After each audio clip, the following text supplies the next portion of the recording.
안녕하세요. 3시간째인데요. 혹시 2시간 끝날 때 이상하지 않았나요?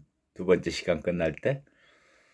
사실은 유튜브를 찍고 있는데 코로나19 안전 안내 문자가 왔었어요. 그래서 확인 눌렀더니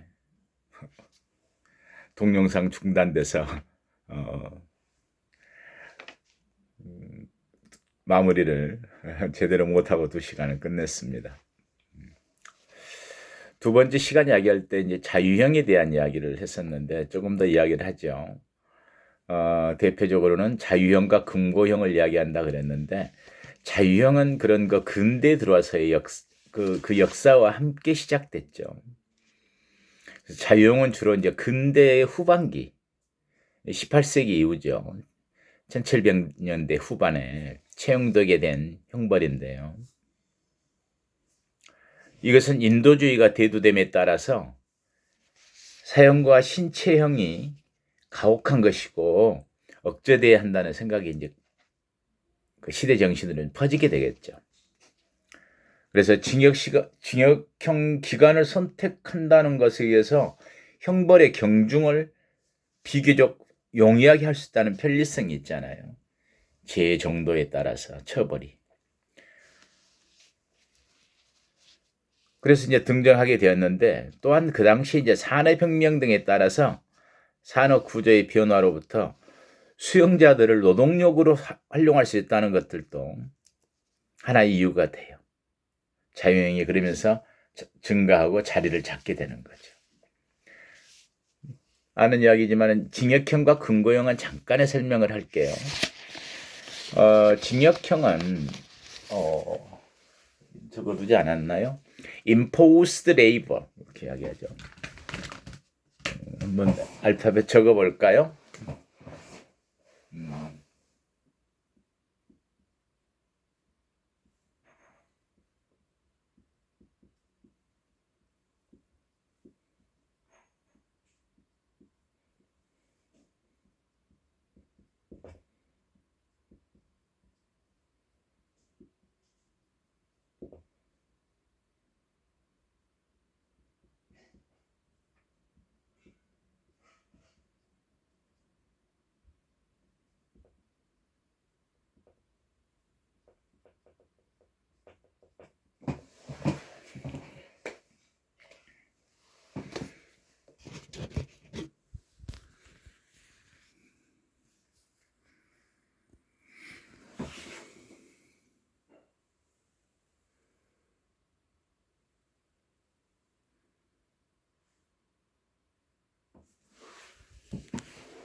징역은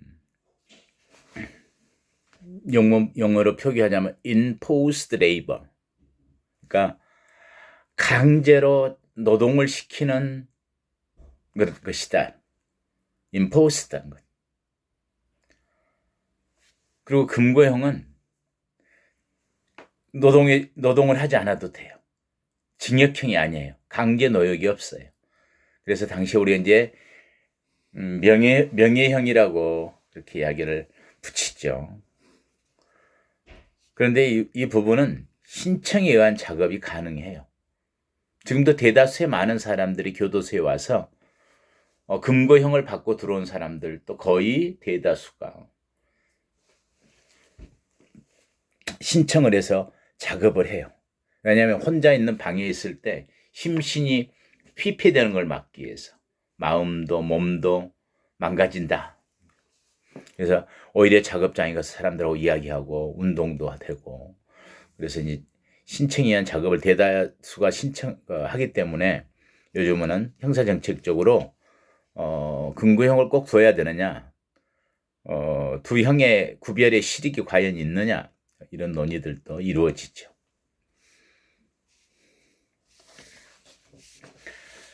자, 어찌되었건 교정 이념이 어떻게 교도소 사회에 영향을 미칠까 하는 거죠. 이야기했지만 어떤 이념이라고 하는 것은 이상적인 어떤 부분들을 이야기했을 때 교정 이념은 어떤 것이 가장 바람직한 모양의 교정일까?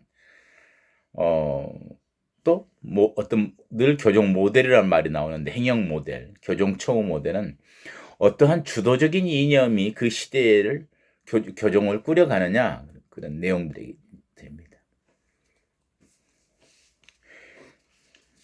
교종 이념은 그 전제 조건을 우리가 의사결정론, 자유의사론과 결정론도 이야기했는데 어찌 되었건 교종 이념은 뭘 어떻게 운영되는 것이 교도소가 낫다고 생각하느냐에 따라 시대에 따라 달라요. 교종 이념은 정말 역사적으로 시대 상황과 맞물려서 변천해 왔고 학자마다 차이는 달리 표현할 수는 있지만 크게 여기 적어놓은 것처럼 네 가지로 이야기를 할 수 있어요. 당연히 처벌의 부분.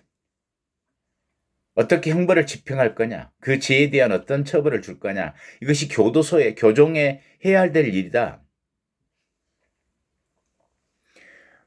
그리고 무능력화라는 이야기다. 어떻게 무능력화 시키느냐, 범죄를 못하도록 무능력화 시킬까. 뒤에 다시 한번 설명하겠습니다만은 무능력화는 일반 집합적인 전체에 대한 무능력화, 선별적 무능력화로 또 나눠서 설명할 수는 있어요. 오늘날 현대 교정에서는 선별적 무능화에 대한 이야기를 많이 합니다. 마치 일반 예방과 특별 예방을 나누어 설명하듯이.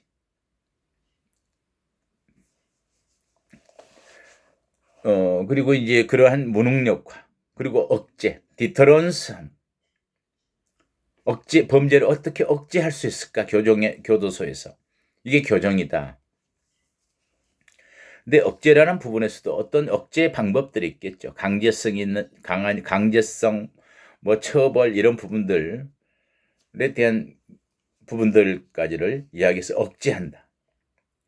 근데 오늘날 현대 교정에 있어서의 이념이기도 하고, 교정 이념 중에 제일 중요한 것 중 하나가 사회 복귀, 사회로 어떻게 돌아오도록 잘 할 것인지, 이런 부분들이 이제 교정 이념이죠.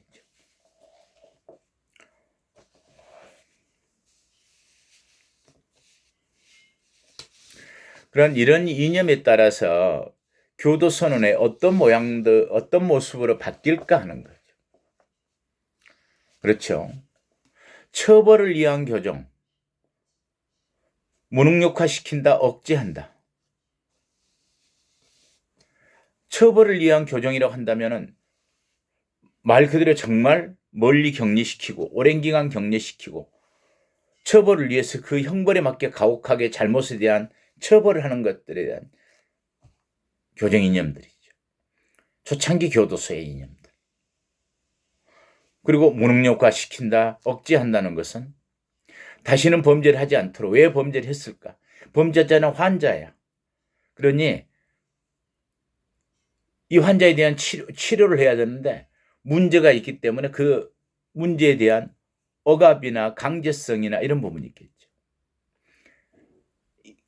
내가 어떤 것들을 내가 스스로 변화할 수 있는 자율성을 인정을 잘 안 하는 부분들.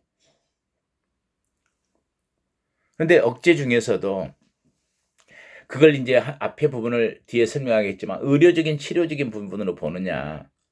그랬을 때는 굉장히 인간이 자율적인 존재라는 것이 잘 부정되는 거예요.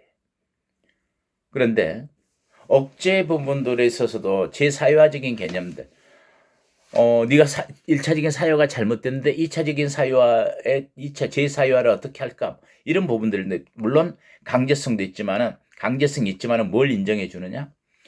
인간이란 건 자율적인 부분이 있다. 스스로 변화하고자 하고 노력할 수가 있는 것이다. 그러니 우리 사회에 적응하도록 시켜가자. 이런 부분들에 대한 논의도 있을 수 있죠. 근데 이제 사회 복귀 개념이 오면서는 보다도 개별 처우, 그 사람에 대해 필요한 걸 준비시키는 거, 이런 쪽에 더 초점이 맞춰주는.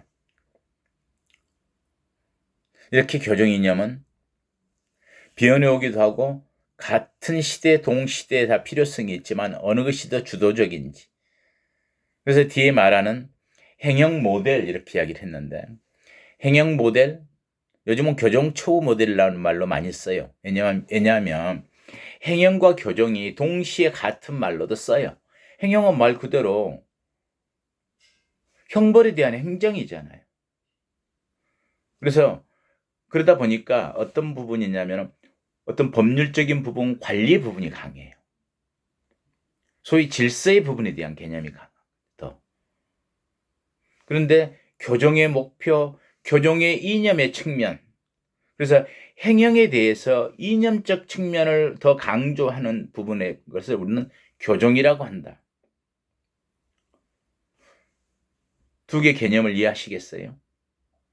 행형의 이념적 측면을 이야기할 때 표현을 교정이라고 하고, 형벌 집행에 있어서 보다 더 질서의 부분, 수용 관리의 부분들, 법률적인 부분들이 더 강조되었을 때는 행형이라고 한다. 근데 두 개의 용어는 모두 다 처벌을 받고 교도소에 들어와서 집행하는 행정을 이야기하는 거예요. 동의어로 쓰일 때가 있고, 성격에 따라서 어느 쪽을 더 강조하느냐의 부분에 따라서 교정이란 말을 쓸 수가 있는데, 오늘날은 일반적으로 교정이란 용어를 더 많이 사용한다. 왜? 현대 교정의 이념, 교정 처우의 방법이 개별 처우가 강하기 대한 개념이 있기 때문에, 더 강하기 때문에, 그게 목표적 기능이기 때문에 교정에 있어서 두 개 이해하시겠어요? 네, 그렇게 이해만 하고 가면 될 것 같아요. 한 번 더 필요하다면 행형과 좋아요. 다음 주에 행형과 교정의 관계성, 차이점에 대해서 한 번 더 정리해서 여러분들에게 보여드리도록 하겠습니다. 4주차 수업 시작할 때 그렇게 하도록 하겠습니다. 자, 그러면은 이제 그런 이념에 따라서는 어떤 이념을 갖느냐가 교도소 사회를 규정짓는 거 아니겠어요? 정말 처벌해야 한다고 한다면 그냥 처벌만 하면 되잖아요. 잘 가두어 두면. 근데 사회 복귀를 시켜야 한다고 한다면 교도소 문화는 그런 어떤 폐쇄성에서 개방성으로 억압에서 타율적으로 관리하는 것보다는 자율적으로 스스로 변화하도록 노력시키는 것. 이런 문화 전체가 교도소 사회를 규정짓는 거죠. 그 문화를 형성하는 거예요. 그러면 그 모델로 이제 어떻게 그 교정이 어떻게 변해 왔는지의 역사이기도 해요. 교정처우, 행정처우 모델은 초창기의 교정은 어떤 처벌 모델, 응보적 목적, 공리주의적 목적. 응보라는 건 뭐예요? 복수의 개념이에요. 대표적인 함무라비 법정 같은데 그렇죠. 이에는 이, 눈에는 눈 하듯이. 잘못한 만큼 처벌만 받으면 교정은 그걸 교도소로 간 어떤 공간에서 자유를 박탈해서 그 죄의 경중에 따라서 그 기간을 정해서 처벌만 한다. 형벌 집행만 하면 되는 논리. 그러한 모델. 그런데 그러한 처벌 모델에는 또 공리주의적 목적이 있죠. 공리주의는 뭡니까? 벤담의 대표적으로 이야기한 최대 다수의 최대 행복. 많은 사람의 행복을 위해서 그 행복이 침해됐기 때문에 그 부분에 대한 처벌로서의 논리가 정당성을 갖는다. 그래서 공리주의적 목적에서 제지나 무능력과 제지란 억제하는 거예요. 제지, 중지시킨다. 억제해서 못하도록. 그리고 무능력화 시켜버린다. 이런 부분들이 이제 처벌 모델에서. 이랬을 때 교정은 어떤 모습일까요? 그 시설에 있어서도 감시가 용이한, 감시를 잘 할 수 있는, 질서를 잘 지킬 수 있는 구조들. 세상 사람들이 안전하다고 생각할 수 있을 만큼의 멀리 떨어진 곳, 높은 담, 이런 부분들이 처벌 모델에서 필요하겠죠. 다음에 우리가 교정이 발전하면서 교화 개선 모델이라. 처벌을 해봤더니 계속해서 재범이 늘어나는 거예요. 처벌을 통해서 반성할 줄 알았는데 스스로 잘 변화하지가 않는 거예요. 오히려 범죄성이 악화된다 그럴까요? 재범이 늘어나고 고민을 하게 된 거죠. 사람이 변해야 돼. 우리 사회의 가치를 함양하고 나와야 돼. 그 질서에 대한 준법 정신 또는 그런 걸 존중하는 건전한 사회 구성원이 돼야 돼. 이게 이제 교화 개선 모델. 이러한 교화 개선 모델들은 여러 가지로 변천해 와요. 나누어서 설명해 보자면 의료 모델론을 이야기할 수가 있어요. 의료 모델은 의료라는 말이 설명해 주듯이 얘는 환자야. 잘못한 애지. 범죄는 병으로 보는. 얘는 병에 걸린 아이고 나쁜 아이고 도덕적으로 문제가 있고 우리가 치료해야 되고 그러니까 강제로 치료한다라는 성격이 강한 거예요. 스스로 변한다는 생각보다는 강제로 변화시켜야 한다. 그러니 교정의 문화는 어떻게 되겠어요? 억압적이고 뭔가 통제해주고 질서를 존중하고 그런 부분이 강조되어지고 모든 시설은 파놉티콘형의 교도소, 파놉티콘 한눈에 다 볼 수 있다. 너희들 하는 거 다 보여. 뭐. 높은 탑에서 모든 생활하는 것들을 공간을 볼 수 있는 이런 부분들이 의료 모델적 성격이겠죠. 근데 적응 모델로 가면 좀 달라져요. 조금 달라진 게 뭐냐면 아니야 사람이 자율적으로 변할 수도 있어. 너무 억압적이었어. 그렇게 강제로 치료한다고 되는 건 아니야. 그러니 우리 사회에 적응하도록 뭔가를 스스로 적응하도록 노력하는 걸 할 수 있다. 그 자율성을 인정돼야 된다. 사람은 자율성을 갖고 있는 거예요. 자율적으로 변할 수 있는 가능성이 있어. 이 부분들로 같이 우리 사회에 잘 돌아오도록 하지만 그 차이가 적응 모델이라고 합니다. 둘 차이의 구별은 이해할 수 있겠죠. 사람의 자율성의 부분들에 같은 일을 하는데 이쪽은 보다 더 강제적이고 뭔가 그 사람의 자율성을 인정하는 게 아니라 타율적으로 받아들이도록 하는 부분들. 후자는 자율성의 부분들이 인정되어지는. 그런데 이제 사람을 가둬놓고 나니까 이런 부분이 생기는 것들이죠. 아니 교도소에 저 집안은 아버지가 교도소에 갔대 하는 낙인부터 포함해서 저 친구가 교도소에서 나왔으니까 위험하게 생각하고 받아들이지 않고 사실은 그 범죄라는 게 어떻게 돼요? 그 사회에서 이루어지는 것들. 이야기의 첫 번째 이야기 기억하시나요? 어떤 한 사람이 어려워진다는 것은 많은 사람들도 고통을 같이 받고 그 사회가 어려웠기 때문에 그 사람이 범죄를 선택하게 된다랄지 그 사회에서 적응을 잘 못했다랄지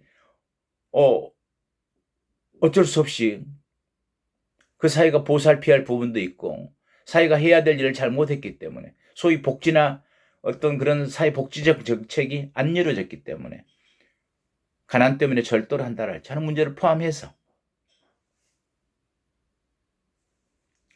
우리 지역사회에서 범죄가 이루어지고 또 나오면 우리 이웃으로 돌아오는 우리 사회 구성원이란 말이에요. 기본적으로 우리 국민이잖아요. 또 개인으로 보면 한 집안의 가장일 수도 있고, 그죠? 또 거기서 우리 사회에서 정말로 우리 사회의 정상적인 구조 속으로 잘 들어와서 편입돼서 활동하지 못한다면, 경제활동을 못한다면 또다시 범죄를 해야 되는. 예를 들어서 교도소에 재범률이 있고 재복용률이 있는데 대한민국의 재범률은 약 40%좀 상회할 교도소에 들어온 숫자 중에 누범자가. 근데 문제는 또 재복용률이라는 게. 재복용률은 뭘로 판단하냐면 현재 우리나라에서는 교도소에서 출소 후에 3년 이내에 다시 교도소에 들어오는 비율, 다시 복용하는 재복용률을 보면 22.5% 정도로 잡아요. 4분의 1이 조금 못 되는 거죠. 3년 이내에 들어오는. 그런데 재범하는 재범하는 사람들 대다수는 거의 1년 이내에 다 해요. 그리고 그 누범의 원인, 재범의 원인의 8, 90% 정도는 경제적 공공이에요. 그래서 우리가 그 부분에 대해서 처우 제도들에 많이 신경을 쓰는 거예요. 프로그램들을. 예부 통군을 통해서 또는 다른 일반 기업의 작업들을 할 수 있는 여건들 속에서 조그만 임금을 받는다면 출소 후 대부분이 1년 이내에 나오는데 거의 사실은 6개월 이내에 많은 재범을 하게 된다. 몇 개월을 버틸 수 있는, 자립할 수 있는 자금이 있다면. 더 나은 것은 나와서 소자본 창업을 할 수 있다면, 또는 직업훈련을 받고 나와서 어디에서 일을 할 수 있다면, 또 출소 전에 직장과 연계되어서 나올 수 있다면, 자, 이런 것들이 교정 문화를 만드는 것이죠. 어떤 삶을 형태를 결정지을까? 교정 이념이, 교정 처우 모델이 교도소 사회의 어떤 문화를 형성하고 그 분위기를 주도할까? 그런데 이제 재통합 모델은 그래서 우리 사회도 함께 책임져야 한다. 표현을 교정에서는 그렇게 표현하죠. 개인의 변화뿐만 아니라 사회의 변화까지도 도모하는 것. 그래야 우리가 사회에 다시 재통합된다. 이걸 재통합 모형이라. 가장 중요한 핵심적인 개념으로 그런 말을 써요. 지역사회와의 의미 있는 관계 형성을 하도록 하는 것. 의미 있는 관계가 뭐겠어요? 나와서 낙인 찍혀서 2차 범죄의 원인이 된다랄지. 잘 생활하고 있는데 너는 알고 보니 교도소에 다녀왔어. 해고시킨다랄지. 또는 그 지역의 문화가, 그 지역의 환경이 범죄적 환경이라면 개선해 줘야 되지 않겠어요?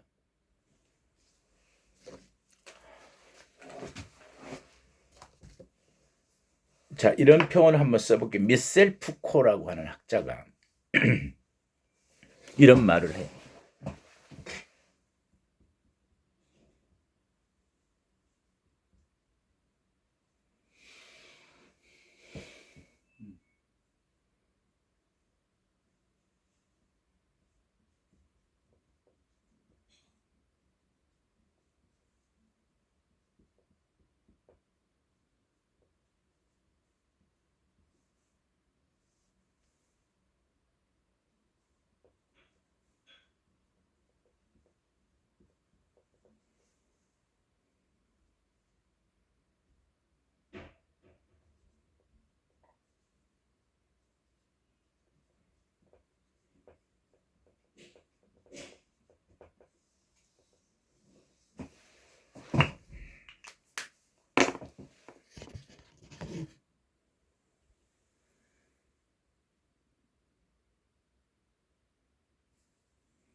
사유와 범죄와의 관계는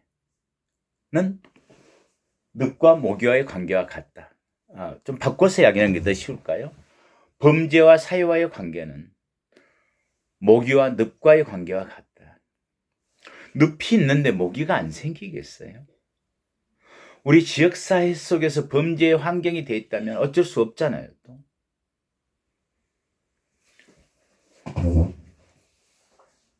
제가 뉴욕에 갔었어요.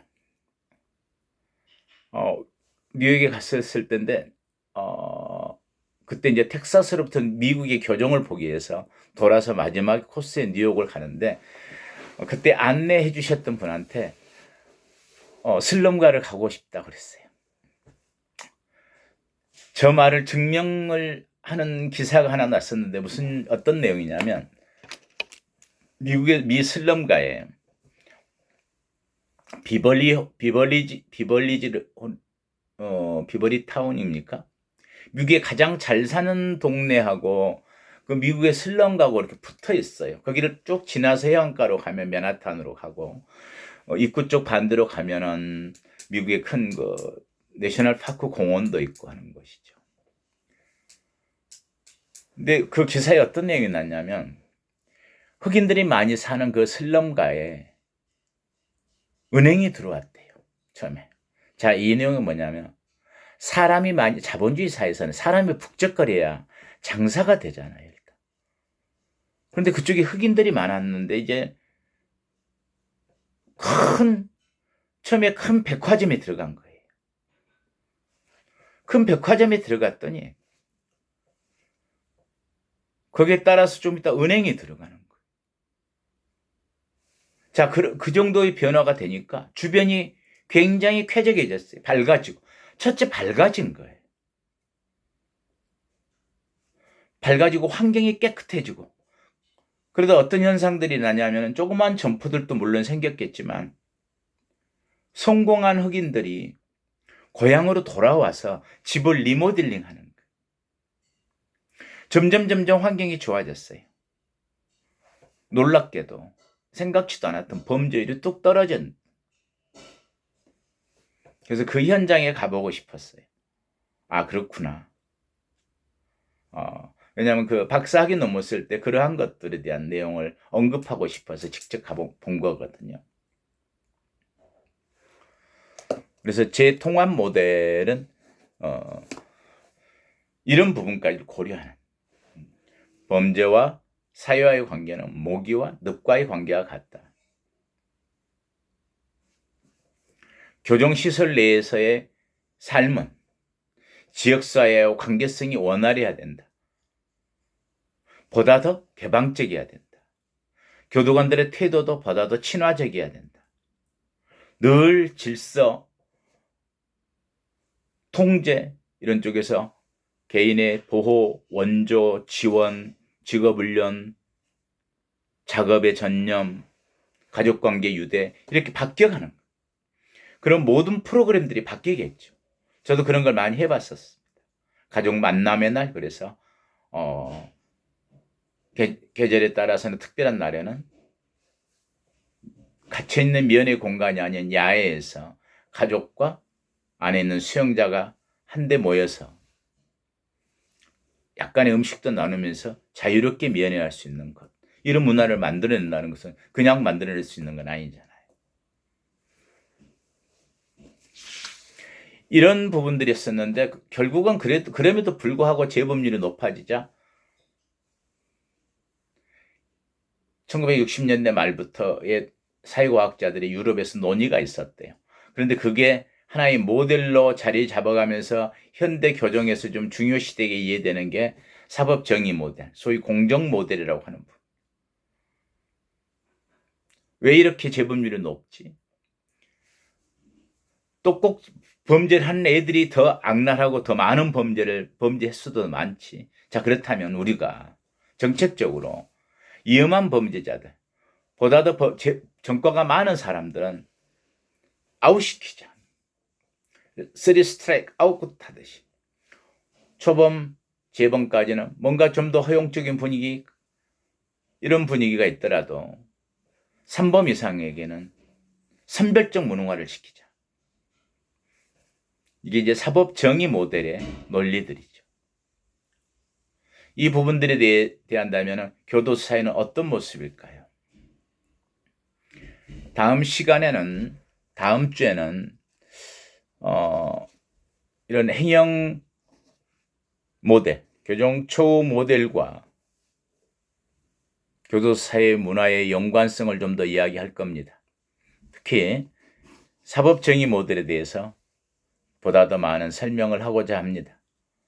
그리고 이야기했던 대로 강의 시작할 때 행정과 교정의 관계성과 차이점, 행정일 때와 교정일 때의 교도소 문화, 어떤 관련성이 있을까? 그런 이야기를 다음 주에 하도록 하겠습니다. 수고하셨어요.